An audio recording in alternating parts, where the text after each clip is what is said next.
لقيت بقى مرات اخويا جايه وجايبالي بقى بنتها تقعد معايا شويه عشان هي بقى عندها مشوار. فبنت اخويا بقى كانت بتلعب مع ابني وطلبت بقى مني اندومي.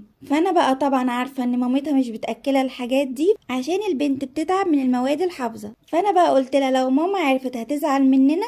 فقالت لي بقى أنا عشان خاطري انا نفسي فيه. فانا ما كنتش عارفه اعمل ايه، فقلت ممكن بقى اكلم اخويا واساله. لقيت بقى البنت بتقولي لو قلتيله هو كمان مش هيوافق عشان خاطر بقى يا عمته هو واحد بس مش هيعمل حاجة. فمرضتش بقى اكسر بخاطرها وجبت بقى 2، واحد ليها واحد لابني عشان بقى مرات اخويا لو جت في اي وقت تلاقيني انا كمان باكل ابني معاها. فعملت الاندومي واديت لهم بقى كل واحد طبق والبنت فرحت جدا. وفعلا مامتها جت وهم بياكلوا وقالت لي بقى ايه ده، انت عارفة ان هي ما بتاكلش الحاجات دي؟